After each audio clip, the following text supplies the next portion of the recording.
दोस्तों, वक्त आ गया है जल्दी करने का। अब जल्दी क्यों जरूरी है? इसलिए जरूरी है जल्दी कि नुकसान को रोकना होगा। दोस्तों, मैं बात कर रहा हूं व्यू नाउ केस की। सच थोड़ा कड़वा भी है। अगर आपने अभी तक व्यू नाउ केस के जो भी कह लो अपने आप को, लैंडलॉर्ड, एसेट्स ओनर, डिपॉजिटर्स, अपना क्लेम नहीं फाइल किया है, तो आपका पैसा भी करोड़पति सुखविंदर खरूर और डिंपल खरूर और आरिफ निसार की तरह लॉस्ट केस बन सकता है। जैसे उनका फिलहाल 173 करोड़ 178 करोड़ एक लॉस्ट केस है। अब आप सरकार की मंशा पर, ईडी की नीयत पर चाहे जो भी सवाल उठाना चाहें, लोकतंत्र है, उठा सकते हैं। लेकिन जो वस्तु स्थिति है, जो फैक्ट है, वह यह है कि ईडी ने खुद अपने प्रेस रिलीज के माध्यम से बोला है कि हम जेन्यून विक्टिम्स की, व्यू नाउ के जेन्यून विक्टिम्स की आइडेंटिफिकेशन कर रहे हैं और इस केस में रीइंस्टीट्यूशन, जिसकी प्रॉपर्टी है, उसको वापसी की प्रक्रिया ईडी की प्राथमिकता है, प्रायोरिटी है, होना भी चाहिए। जनाब, ध्यान रहे, यह तभी होगा जब विक्टिम टाइम पर सामने आएंगे। ईडी कोई जादूगर नहीं है, ईडी कोई एस्ट्रोलॉजर नहीं है जो कि गेस कर ले कि कौन विक्टिम है, कौन आरोपी है, कौन गुनाहगार है, कौन बेचारा है, कौन दर्द का मारा है और कौन विक्टिम नहीं है। यह बात तो आपके सामने आने पर ही तय होगी। समझिए, अगर आप इस वक्त भी चुप रहते हैं, साइलेंट रहते हैं, तो क्या क्या परिणाम हो सकते हैं। परिणाम नंबर 1, आपका पैसा सेंट्रल रेवेन्यू पूल में चला जाएगा। कोई नहीं रोक सकता। जितनी बहस करनी है मुझसे कर लीजिए, दूसरे यूट्यूबर से कर लीजिए, मुझे गालियां निकाल लीजिए, जो लिखना है लिख लीजिए, फैक्ट है, नोट कर लीजिए। आज तक जब से इस केस में मैं आप लोगों के साथ जुड़ा हूं और बातें कर रहा हूं, मेरी एक बात अगर गलत साबित हुई हो तो आप मुझे ज़रूर बताइएगा।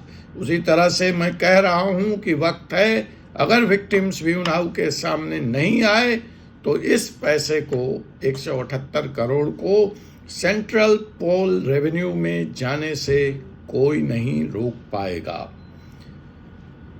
दूसरी सूरत हाल यह हो सकती है कि अगर आप सेंट्रल पूल में जाने से रोक भी ले गए तो कोर्ट की नज़र में आपका केस इनएक्टिव माना जा सकता है।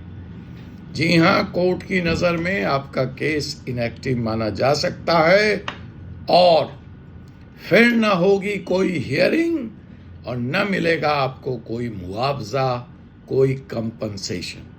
फिर मत कहना कि वकील साहब आपने मुझे बताया नहीं था, किसी ने मुझे सावधान नहीं किया था, वार्न नहीं किया था। अब सवाल यह है कि कानून की इन धाराओं को बता दिए जाने के बाद भी अगर आप एक्शन नहीं लेते हैं, अब भी 6 महीने 7 महीने से ऊपर हो चुके हैं, आप इस हीला हवाली में कि चार्जशीट आएगा, चार्जशीट नहीं आएगा, अरे आ भी जाएगा चार्जशीट तो उससे आपको क्या लेना देना। तो आप साहब मान के चलिए कि वक्त है एक्शन लेने का, और अगर आप एक्शन नहीं लेंगे तो मैंने बता दिया इसके परिणाम क्या होंगे। अब सवाल है कि क्या आप यह रिस्क लेना चाहेंगे? आपने अपने मेहनत की कमाई लगाई हुई है, अब मेहनत की टाइमिंग भी लगानी पड़ेगी। अगर आप सोच रहे हैं कि इस केस में भुगतान वापस पाने के लिए सिर्फ वकील की फीस ज़रूरी है तो नोट कर लीजिए, फीस के साथ साथ जिस तरह आपने मेहनत से पैसा कमाया था टाइम लगाकर, आपको अब इस केस में टाइम भी लगाना पड़ेगा। और आपके पास सिर्फ एक ही शक्ति है, वह शक्ति है इंफॉर्मेशन, सूचना, और सूचना पर तत्काल action. Information and action, IA। तो अपने आइए और अपने आइए की ताकत का इस्तेमाल कीजिए, और इस इंफॉर्मेशन और एक्शन के कॉम्बिनेशन से आपको अपना पैसा वापस मिल सकता है। लेकिन शर्त है कि आपको यह दोनों उपाय अभी ही करना पड़ेगा। डिले करने से, देर करने से सबसे बड़ा नुकसान आपको है। आगे जाके आप जिस तरह से यहाँ पैसा लगा के आप पश्चाताप कर रहे हैं, उसी तरह से आज इस केस में एक्शन नहीं लेकर आप फिर एक बार कहेंगे मुझे किसी ने बताया नहीं, मुझसे गलती हो गई। इसीलिए अगर आप इस पश्चाताप से, इस रिग्रेट से बचना चाहते हैं तो आज ही अपना ध्येय, अपना एक्शन, अपना मोटिव क्लियर कर लें। तो जनाब, ये है व्यू नाउ केस की सच्चाई।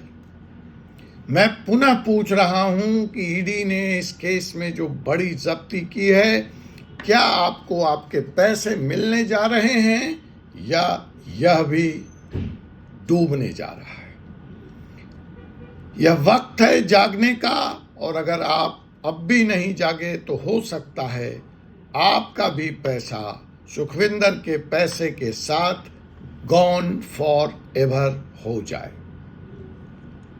आपको पता है कि व्यू नाउ केस में सुखविंदर खरोड़ की 173 करोड़ से ज्यादा की संपत्ति इस वक्त ईडी ने जब्त कर रखी है, और आपने अब तक 6 महीने बीत जाने के बाद भी अपना क्लेम फाइनल नहीं किया है, अपना क्लेम फाइल नहीं किया है। मैं पुनः रिपीट कर दूं, 3 परिणाम सुनिश्चित हैं। परिणाम नंबर 1, आपका पैसा सेंट्रल पूल में चला जाए। परिणाम नंबर 2, कुछ लोग आएंगे, क्लेम करेंगे, तो उसके आधार पर ईडी एक रीइंस्टीट्यूशन लिस्ट बनाएगी। आपको शायद उस वक्त बड़ी आश्चर्य हो, दुख हो कि आपका नाम उस लिस्ट में नहीं होगा, और आप फिर ईडी को ब्लेम कर रहे होंगे, वकीलों को ब्लेम कर रहे होंगे, अदालतों को ब्लेम कर रहे हैं। जिम्मेवार आप हैं। कोर्ट, तीसरा विकल्प कि कोर्ट यह मान लेगा, यह समझ लेगा कि यह सारा का सारा प्राइस, सारा का सारा अमाउंट प्रोसीड्स ऑफ क्राइम है, क्योंकि कोई विक्टिम सामने आ ही नहीं रहा। ईडी खुद कह चुकी है प्रेस रिलीज के माध्यम से कि हमारा फोकस जेन्युइन विक्टिम के पैसे लौटाने पर है, लेकिन वह तभी पहचाने जाएंगे जब आप खुद आकर सामने अपना क्लेम रजिस्टर्ड करेंगे। कानून पैसे के वापसी की पूरी समर्थन करता है, लेकिन कदम तो आपको उठाना पड़ेगा। मत भूलिए, इसमें जो देरी आप कर रहे हैं वो आपके सबसे बड़े नुकसान का कारण बन सकता है। ये पॉन्जी स्कीम थी या रेंटल स्कीम थी या नहीं थी, ये फैसला ईडी को करने दीजिए, अदालतों को करने दीजिए। आपको 6 महीने से रेंट नहीं मिला है, क्या आप और इंतजार करना चाहते हैं? या अपना इन्वेस्टमेंट वापस चाहते हैं, यह आपको आज ही तय करना पड़ेगा। ईडी ने अब तक के अपने इन्वेस्टिगेशन में यह बता दिया है कि यह जो प्रॉपर्टी है 173 करोड़ की, वह इल्लीगल इनकम से बनाई गई है। नोट कर लीजिए, आप पूरा वीडियो सुनते नहीं हैं, फिर मुझे कहते हैं। मैं ये नहीं कह रहा हूं कि यह प्रमाणित हो गया है कोर्ट में, ईडी ने ऐसा बताया है। ईडी ने यह भी बताया है कि यह पैसा इलीगल मनी हवाला रूट से बाहर चला गया है। ईडी ने यह भी बताया है कि जो bank transactions, bank statements company ने सबमिट किए हैं वह सस्पिशियस है। ईडी ने यह भी बताया है कि इन्वेस्टर्स के पैसे का मिसयूज हुआ है। अब यह पैसा विक्टिम के सामने नहीं आने के कारण क्या सरकार रख लेगी? नहीं, सरकार नहीं रख सकती। कानून के अनुसार आपको आपका पैसा मिल सकता है, शर्त यह है कि आप स्टेप्स लें। देखिए, पीएमएलए के सेक्शंस 8 सबसेक्शन 7 और पीएलएमए के सेक्शन 8 सबसेक्शन 8 में रीइंस्टीट्यूशन टू दी ओरिजिनल ऑनर्स की बात की गई है। तो अगर आप एक जेन्युइन विक्टिम हैं व्यू नाउ केस के, तो यह कानून पीएमएलए का, जिसके तहत सुखविंदर खुरूड़ के खिलाफ कार्रवाई हुई है, आपके बचाव में भी काम कर सकता है। बस शर्त एक है, आपको अपना क्लेम फाइल करना। अब मेरे पास अक्सर एक सवाल आता है, एक प्रश्न आता है, अरे साहब आज तक किसको मिला? आप ये बात इतना ठोक कर क्यों कह सकते हैं? देखिए, दो बातें यहाँ पे बड़ी महत्वपूर्ण है। पहली बात कि एक नया एक्ट, बर्ड्स एक्ट आया हुआ है। बर्ड्स एक्ट की जो पूरी तासीर है, जो इंटेंट है, वो डिपॉजिटर्स है। मैं एक और मुकदमा लेकर आपके सामने आऊंगा जहां मैं बताऊंगा कि बर्ड्स एक्ट्स में क्यों जाना चाहिए। वैसे पीएमएलए में भी इसका प्रावधान है, लेकिन पीएमएलए जो एक्ट है वो उसकी तासीर ईडी को सपोर्ट करती है। वो ईडी ओरिएंटेड कानून है, वो सरकार ओरिएंटेड कानून है, वहां पे देरी होती है। बर्ड्स एक्ट डिपॉजिटर्स ओरिएंटेड कानून है, वहां पे सरकार को जवाब देनी पड़ती है, सरकार कटघरे में खड़ी होती है। लेकिन पीएमएलए में उल्टा है, आप कटघरे में खड़े हैं। तो पहले तो ये है, लेकिन मैं उसी बर्ड्स एक्ट आने से पहले की बात अगर हम करूं तो देखिए, अब तक ईडी ने किन किन केसों में पैसा वापस किया है वह आपको बता दूं, ताकि आपकी हिम्मत, हौसला अफजाई हो जाए।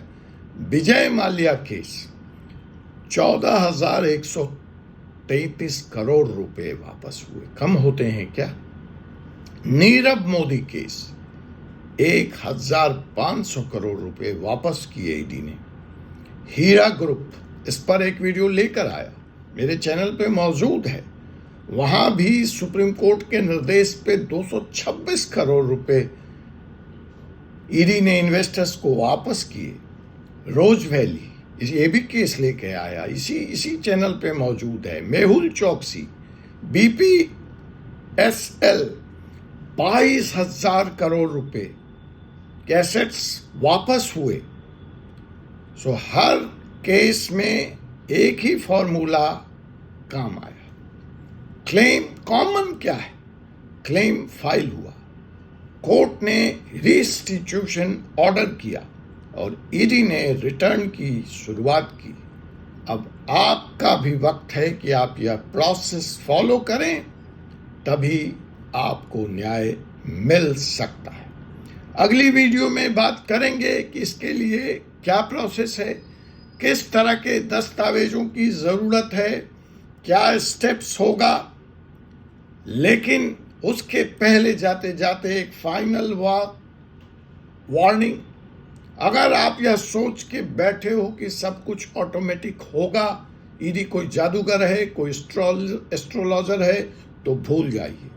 एक्शन आपने नहीं लिया तो यह सारा के सारा फ्रीज एसेट्स, ये सारा के सारा पैसा गवर्नमेंट अकाउंट में चला जाएगा। आपको मुआवजा भी नहीं मिलेगा। कोर्ट कहेगा आप प्रूव नहीं कर पाए कि आप विक्टिम हैं इस केस में। ईडी ने बोला है, नोट कर लीजिए, विक्टिम जिनके पास विक्टिम होने का प्रूफ है, पैसा देने का प्रूफ है, वही क्लेम वापस लेने के लिए एलिजिबल हैं। आपके पास अगर डॉक्यूमेंट्स है तो देर मत कीजिए, कल मत सोचिए, आज ही डिसीजन लीजिए। दोस्तों, यह वीडियो सिर्फ लीगल अवेयरनेस टूल है। यह किसी भी क्लाइंट को यह नहीं कहा जा रहा है कि आप मुझे अपना वकील बनाइए, मेरे से केस कराइए, और ना ही यह बिजनेस प्रमोट करने का कोई माध्यम है। लेकिन अगर आपको लगता है कि यह टॉपिक महत्वपूर्ण है, यह जन जागरूकता महत्वपूर्ण है, तो इस चैनल को ज़रूर फॉलो करें। लीगल एजुकेशन और समय पर एजुकेशन आपको आपके पैसे को बचा सकते हैं। इस वीडियो को लाइक करें, शेयर करें, ताकि यह जानकारी समय से और लोगों तक पहुंच सके। मैं हूं आपका कानूनी दोस्त एडवोकेट डॉक्टर अजय कुमार पांडे। फिर मुलाकात होगी आपसे अगले एपिसोड में एक ऐसे ही मुकदमे के साथ, एक ऐसे ही नए कानूनी टॉपिक के साथ। डिस्क्रिप्शन में पूरी इन्वेस्टमेंट अवेयरनेस गाइड इस केस के बारे में मौजूद है, उसको देखें और एक्शन लें। जय हिंदुस्तान, जय संविधान।